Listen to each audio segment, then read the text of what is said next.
ये क्या कविता, तुम दिन भर अपने बालों को कभी लाल पीला तो कभी गुलाबी करती रहती हो। अरे लड़कियों के बाल काले लंबे और घने ही अच्छे लगते हैं। माँ, आप फालतू में ही इतनी चिंता कर रही हो। जिस तरीके से हम बालों को केमिकल के द्वारा लाल पीला नीला कर सकते हैं, वैसे ही हम बालों को काला भी तो कर सकते हैं ना। ठीक है कोई बात नहीं, लेकिन तुझे कुछ दिनों में लड़के वाले देखने आ रहे हैं, तो उस बीच अपने बालों के साथ कुछ कारनामे मत कर लियो, बस ये बताना था तुझे। तभी एक दिन कविता अपने बालों को सुंदर करने के लिए कुछ प्रोडक्ट्स लगाकर सो जाती है और जब वो सुबह उठती है तो वो देखती है कि उसके सारे बाल सफेद हो चुके हैं।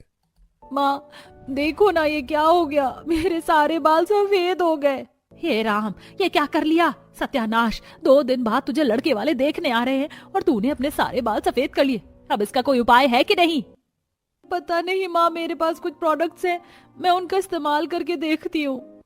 अब कविता तरह तरह के केमिकल्स वाले शैम्पू, तेल, कंडीशनर, सीरम अपने बालों पर अप्लाई करती है, लेकिन उसके सफेद बालों पर जरा भी फर्क नहीं पड़ता, क्योंकि ऑलरेडी कविता ने अपने बालों पर इतने प्रोडक्ट्स लगा लिए थे कि अब उसके बालों पर कोई भी प्रोडक्ट असर ही नहीं हो रहा था। 2 दिन बाद तुझे लड़के वाले देखने आ रहे हैं, तू एक काम कर, मार्केट से एक अच्छा स्मूथ विग लेकर आ जा और उसे ही पहन लेना, ताकि लड़के वालों को पता ना चले कि तेरे बाल सफेद हैं। अब कविता को देखने के लिए लड़के वाले आते हैं। नमस्कार मालती जी, ये देखिए, इनसे मिलिए। ये मेरी बड़े बेटे की बहू गिरिका है और ये मेरा बड़ा बेटा चंदन है और ये मेरा छोटा बेटा कुंदन, जिसके लिए हम लड़की देखने आए हैं। वैसे आपकी बेटी कहाँ है, जरा हमें अपनी बेटी से भी मिलवाइए। अब मालती अपनी बेटी कविता को लेकर आती है। तभी कविता की नजर अपनी जेठानी के बालों पर जाती है, जिसके बाल बहुत ही सुंदर, काले, घने और लंबे होते हैं। और अपनी जेठानी के काले सुनहरे बाल देखकर कविता मन में कहती है, हाय राम, मेरी जेठानी के बाल तो बहुत काले और बहुत सुंदर है और कितने घने हैं। अगर इनको पता चला कि मेरे बाल सफेद है और मैं विग लगाती हूँ, तो मेरी तो ससुराल में बहुत बड़ी बेइज्जती हो जाएगी। आपकी बेटी तो बहुत सुंदर है मालती जी, और खुशी की बात तो ये है कि आपकी बेटी के बाल इतने सुंदर और काले हैं, बिल्कुल अपनी जेठानी के बालों की तरह, काले घने लंबे सुंदर बाल। ससुराल वालों को जरा भी अंदाजा नहीं था कि कविता ने बालों में विग पहना हुआ है और उसके नकली बालों पर खुश होते हुए वो रिश्ते को पक्का करके वहां से चले जाते हैं। कुछ दिन बाद मालती अपनी बेटी कविता की शादी कुंदन से पूरे विधि विधान के साथ करवा देती है। अगले दिन सुबह कविता अपनी पहली रसोई का खाना बना रही होती है, जहां कविता ने अपने नकली बालों के ऊपर का साड़ी का बहुत बड़ा घूंघट किया हुआ था।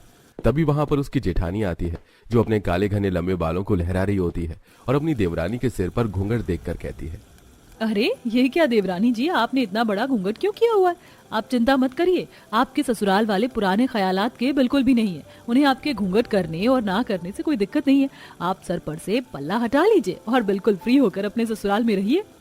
तभी वहां पर देविका भी आ जाती है और अपनी बहू गिरिका की बातें सुनकर कहती है, हाँ बहू, गिरिका सही कह रही है, तुम्हें तुम्हारे ससुराल में किसी से भी पर्दा करने की जरूरत नहीं है।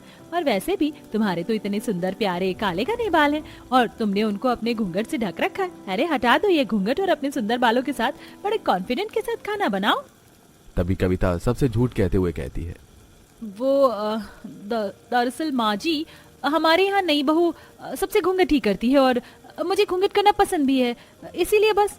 अरे तो क्या हो गया बहू, वो तुम्हारे यहाँ होता है पर यहाँ नहीं होता। लेकिन चलो, अगर तुम्हारी इच्छा है तो कुछ दिन तुम घूंघट कर लो, लेकिन उसके बाद तुम आराम से अपने ससुराल में रह सकती हो। अब घूंघट में ही कविता अपनी पहली रसोई का खाना बनाती है, सबको खाना खिलाती है और ऐसे ही कुछ दिन तक घर के सारे काम, झाड़ू पोछा, बर्तन, मार्केट की सभी चीज वो घूंघट में ही कर रही थी। जब से शादी करके आई हूँ, इस नकली बाल को मैंने एक बार भी वॉश नहीं किया। एक काम करती हूँ, वॉशरूम में जाकर इस पर शैम्पू कर लेती हूँ। अब कविता अपने नकली बाल को निकालती है और अपने सफेद बालों के साथ वॉशरूम के अंदर आती है। मैं तो देवरानी जी को बताना ही भूल गई कि आज उनकी मुंह दिखाई है और कुछ लोग उन्हें देखने आ रहे हैं। जाती हूँ उनके कमरे में, एक बार उन्हें कह देती हूँ। कविता अपने कमरे के बाथरूम में नकली बालों को हाथ में ले रखी है और खुद के बाल सफेद हैं। अरे शैम्पू तो ड्रेसिंग टेबल पर ही भूल गई, लेकर आती हूँ। इधर कविता अपने सफेद बालों के साथ कमरे में आती है, वहीं दूसरी तरफ उसकी जेठानी अपने काले घने लंबे सुंदर बालों के साथ उसके कमरे में जाती है और अपनी देवरानी के सफेद बाल देखकर गिरिका हैरान हो जाती है। जेठानी जी आप यहाँ? जेठानी जी आप ये बात किसी से मत बताइएगा कि आपकी देवरानी के बाल सफेद हैं। कविता अपनी जेठानी से रिक्वेस्ट कर रही होती है कि तभी वहां पर उसकी सास देविका भी आ जाती है। अरे कविता, तुम्हारे बाल सफेद हैं, इसका मतलब तुमने हमसे झूठ बोला। अरे बूढ़ी घोड़ी लाल लगाम, अगर मुझे पहले पता होता तो मैं अपने बेटे की शादी तुमसे कभी नहीं करवाती। अरे तुमसे तो लाख गुना अच्छे बाल तुम्हारी जेठानी के, सुंदर काले। माँ जी, आप गलत समझ रही हैं। मैं कोई बुढ़िया नहीं हूँ, मेरी उम्र भी लड़कियों की तरह 22 साल ही है, लेकिन केमिकल्स लगाने की वजह से मेरे बाल हमेशा के लिए सफेद हो गए। अब चिल्लम चिल्ली इतनी ज्यादा बढ़ गई कि कुंदन भी वहां पहुंच गया। हे भगवान, ये क्या? तुम लड़की नहीं बुढ़िया हो, और तुम्हारे बाल तो इतने सुंदर थे, ये सफेद बाल। इसका मतलब तुमने काली बाल लगाकर मुझसे शादी रचाई। झूठ बोला तुमने मुझसे। तुमसे तो लाख गुना अच्छे बाल गिरिका भाभी के हैं। अब हर किसी के मुंह से कविता अपनी जेठानी के बालों की तारीफ सुनकर इरिटेट हो चुकी थी। उसके अंदर जलन की भावना बहुत ज्यादा बढ़ गई थी। तभी कुछ देर बाद उसे देखने के लिए पड़ोस के लोग आते हैं, जहां वो कविता के सफेद बाल देखकर कहते हैं, एक बहू के बाल तो इतने सुंदर काले और दूसरी बहू के बाल इतने सफेद। पता नहीं क्या ही देखकर शादी करी देविका तुमने। अरे जिंदगी खराब कर दी बेचारे कुंदन की इस सफेद बाल वाली लड़की से शादी करके। अब सभी आस पड़ोस के लोग कविता के सफेद बाल देखकर उसकी बेइज्जती करके वहां से चले जाते हैं। और आए दिन अपनी जेठानी के काले बालों की तारीफ सुनकर कविता बहुत दुखी रहने लग गई थी। वहीं दूसरी तरफ उसका पति कुंदन भी उससे मुंह फेरने लगा था। तभी एक दिन दोपहर में, बहुत इतराती है ना जेठानी अपने काले बालों पर, आज उनके काले बाल मैं काट के ही दम लूंगी। गिरका के काले बाल बेड से नीचे लटक रहे थे। कविता जैसे ही कैंची से बालों को काटने जाती है कि तभी कमरे में देविका आती है। कविता कैंची को झट से पलंग के नीचे फेंक देती है। अरे माँ जी, आप, मैं भी जेठानी जी को उठाने ही आई थी। कविता का प्लान फेल हो जाता है, लेकिन वो फिर भी अपनी जेठानी का पीछा नहीं छोड़ती। अब एक दिन कविता नकली बाल लगाकर डॉक्टर के पास पहुंचती है। डॉक्टर, मुझे सफेद बाल करने वाले शैम्पू कंडीशनर चाहिए। मुझे देखना है कि ये सोसाइटी यंग फीमेल को सफेद बालों में एक्सेप्ट करती है या नहीं। बहुत अच्छी सोच है आपकी, रुकिए मैं अभी आपको लाकर देता हूँ। अब कविता वो शैम्पू कंडीशनर लेकर घर आती है और एक दिन चुपचाप अपनी जेठानी के कमरे में से जाकर उसके शैम्पू के डिब्बे से शैम्पू फेंक कर वो सफेद बाल करने वाले शैम्पू को उनमें भर देती है। तभी अगले दिन सुबह जब गिरिका उन्हीं शैम्पू को इस्तेमाल करती है और जब वो नहाकर बाहर आती है तो शीशे में अपने सफेद बाल को देखकर चिल्लाने लगती है, माँ जी, चंदन कहाँ हो सब? देखो ना, मेरे बाल पता नहीं कैसे सफेद हो गए। तभी वहां पर पूरा परिवार इकट्ठा होता है। अब आया मजा। बहुत इतराती थी ना अपने काले बालों पर। पता नहीं किसकी नजर लग गई मेरी बहू के बालों में। गिरिका तुम चिंता मत करो, हम अच्छे डॉक्टर से मिलेंगे और तुम्हारे बाल जल्दी ही ठीक हो जाएंगे। अब गिरिका अपने काले बालों को खोकर बहुत दुखी रहने लगी थी।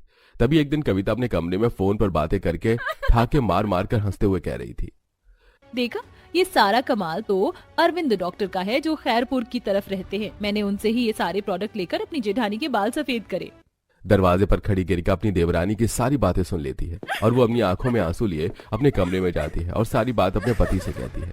जिसके बाद गिरिका अपने पति चंदन के साथ खेलपुर के उस अरविंद डॉक्टर के पास जाती है और दोबारा से अरविंद से अपने बालों को ठीक करने का शैम्पू लेकर घर आती है। और अगले दिन सुबह जब कविता उस शैम्पू से नहाती है तो उसके बाल फिर से सुंदर काले घने और सुनहरे हो जाते हैं। अरे जेठानी जी, आपके बाल काले कैसे हो गए? वैसे ही हो गए जैसे मैंने सफेद किए थे। क्यों, सुंदर लग रहे हैं ना मेरे काले बाल? तभी कविता हड़बड़ाते हुए कहती है, अरे ऐसे कैसे? मैंने तो खुद आपके शैम्पू के डिब्बे में बालों को सफेद करने वाला प्रोडक्ट डाला था, फिर आपके बाल काले कैसे हो गए? तभी वहां पर देविका, चंदन, कुंदन सभी लोग आ खड़े होते हैं। बस यही सच तो तुम्हारे मुंह से निकलवाना था कविता।